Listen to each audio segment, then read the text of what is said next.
কই কি হলো রে ধরনী? এখনো কি করছিস কুটুর কুটুর রান্নাঘরে? একটু ফ্যান ভাত আর আলু সেদ্ধ রান্না করতে এত সময় লাগে? কি হলো, এত তোড়পাচ্ছ কেন? তর পাচ্ছি কেন? কেন তর পাচ্ছি? কাল সাঁঝবেলায় ওই রাজনীতির লোকগুলান কি বলেছিল শুনিসনি?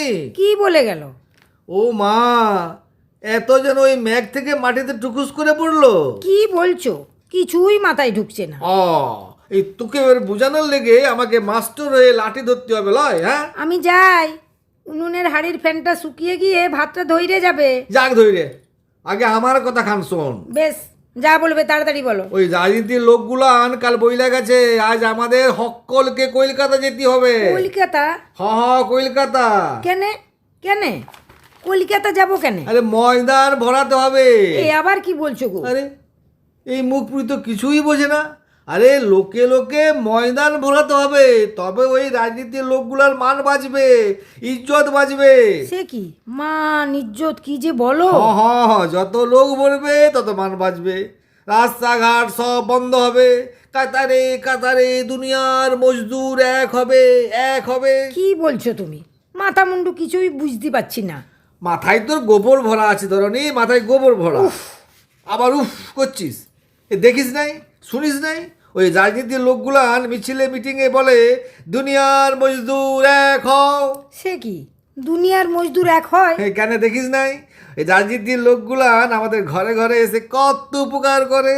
ওই রাজনীতির লোকগুলা তখনই আসে যখন ভোট আসে। কি কথা বলছিস ধরনি? যখন মিছিলে পা মেলাতে হয়। না না না, তুই ঠিক বলছিস না ধরনি। যখন ময়দান ভরাতে এই হয়। তোর বাপ তোকে এই দুপাতার নেকা পড়া শিখিয়েছিল বলে এই এত বড় বড় কথা বলিস না? তাও তো ওই 8 ক্লাস অব্দি তো দৌড়। কি করব বলো, 8 ক্লাস অবধি ঠেলে ঠুলে যেতে পেরেছিলাম। বই খাতা তো কিনতে হয় নাই, দুপুরে খাওয়াটাও জুটতো, আর লেখাপড়া যাই হোক পাস তো করে যেত।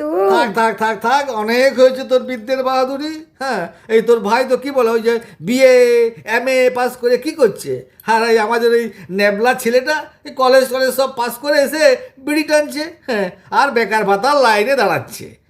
এখন চ চ, আজ তোকেও আমার সঙ্গে কলকাতায় যেতে হবে। আজ আবার ময়দান ভরাতে হবে? হ্যাঁ তো। আমাদের মেয়ে মঙ্গলি একা ঘরে থাকবে? হ্যাঁ, ও তো খিচুড়ি স্কুলে যাবে। যদি ওই খিচুড়ি স্কুলের দিদিমণিদেরও নিয়ে যাই ময়দান ভরাতে? হ্যাঁ তো, তুই ঠিক কইছিস ধরনি।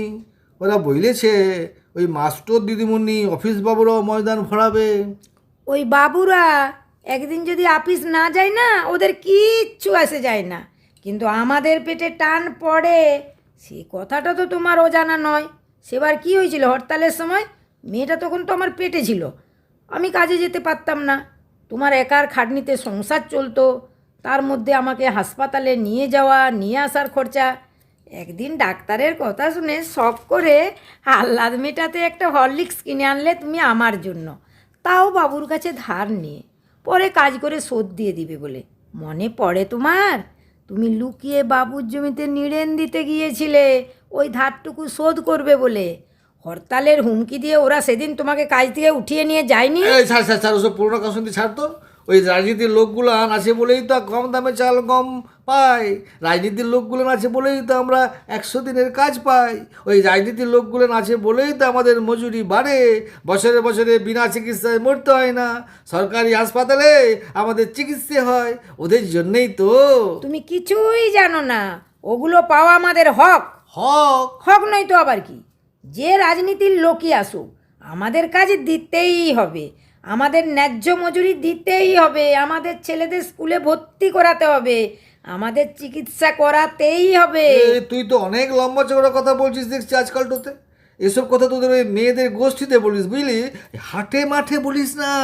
তার চাইতে চল না ধরনি এই সুযোগে কলকাতাটা ঘুরে আসি। বেশ, মুখে কুলু পাটলাম, কিন্তু মেয়েটাকে কোথায় রেখে যাব? আরে চ না, ওকে দুটো খাইয়ে নিয়ে আমাদের সঙ্গে না নিয়ে চল। না না না, অত ছোট মেয়ে নিয়ে যাওয়া যাবে না। ধুর, কলকাতায় কত বড় বড় উঁচু উঁচু বাড়ি দেখবে, কত টেরাম বাস, দোতলা বাস, কত লোক, কত সুন্দর সুন্দর জায়গা, কত সুন্দর সুন্দর বাড়ি।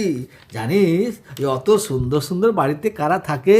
হ্যাঁ জানিস, বড় বড় মানুষগুলান থাকে, বড় বড় অফিসে কাজ করা মানুষগুলান, আবার আমাদের এই নেতা মন্ত্রীগুলানও থাকে।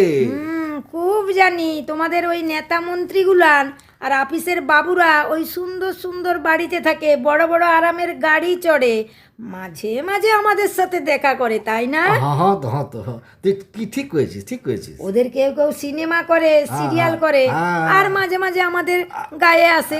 হ্যাঁ হ্যাঁ, হ্যাঁ, তুই ঠিক করেছিস, ঠিক করেছিস। কি ভালো ভালো কথা কয় এরা, হ্যাঁ কয় তো, কি কয় তো। ভালো ভালো নরম সুতির পোশাক পরে, হ্যাঁ। নরম নরম জুতো পরে, হ্যাঁ। আবার চোখে রোদ লাগার ভয়ে কালো কালো রোদ চশমা পরে। আহা, এই তোর মনে পড়ে ওই সেবার একটা সিনেমার নায়িকা এই ভোট চাইতে আমাদের গায়ে এলো, কি সুন্দর, কি সুন্দর দেখতে রে, ফর্সা, লাল চুকচুকে, আর লাল লাল চুলগুলো হাওয়ায় কেমন উড়ছিল, কি ভালো লাগছিল। আর কালো চশমাতে তো একেবারে সিনেমার মতো রে, এই যেন স্বর্গের অপ্সরা। তোমার ওই সুন্দর সুন্দর সিনেমার নায়িকারা, স্বর্গের অপ্সরারা আর তো কোনোদিন গায়ে এলো না আমাদের মতো রোদে পোড়া কালো মেয়েদের পাশে। দূর, তুই কালো হতে যাবি কেন? রোদে পুড়ে জলে ভিজে গায়ের রংটা একটু তামাইতে হয়ে গেছি। ওসব কথা বাদ দে তো, চ চ চ চ, যেতে হবে। কিন্তু কাল যে তুমি বাবুদের জমিটা দেখে এলে, জমিটাতে বাত হয়েছে, আজ সকালে তুমি লাঙল দেবে, আমি বীজ ছড়াবো, তার কি হবে? তুমি তো বাবুকে কথা দিয়েছো। এই ছাড়তে ছাড়তে সব কথা দেওয়া, আমি তো ওদেরও কথা দিয়েছি, কলকাতা যাব, ময়দান ভরাবো। ও, তাহলে জমিতে চাষ দেওয়াটা তোমার আগে নয়, ওই ময়দান ভরানটাই তোমার কাছে আগে। হ্যাঁ হ্যাঁ, তাই হইলো। ওই জমিতে চাষ পরে দিলেও হবে, রোদে মাটি শুকিয়ে গেলে আবার ম্যাগ করলে জল পড়বে, মাটি ভিজবে, মাটি আবার বাত হবে, তখন চাষ দেওয়া যাবে, সে কি? বীজ বোনা যাবে। কিন্তু আজ ময়দান না ভরালে আমাদের কাজ পাবো না কাল, আমাদের মজুরি বাড়বে না কাল, আমাদের রেশনে চাল গম যাবে বন্ধ হয়ে, আর তোর লক্ষ্মীর ভাণ্ডার আর ওই তোর ভাইয়ের বেকার ভাতা বন্ধ হয়ে যাবে। হ্যাঁ, দেখিস নি এই হরতালে আমাদের কাছ থেকে দিয়েছিল তুলে, আর ওপারা পিলুর পুকুরের মাছগুলো গেল শেষ হয়ে। পিলু দাদার দোকানটাও দিয়েছিল তুলে, ওই হরতালের দিন দোকানটা খুলেছিল বলে।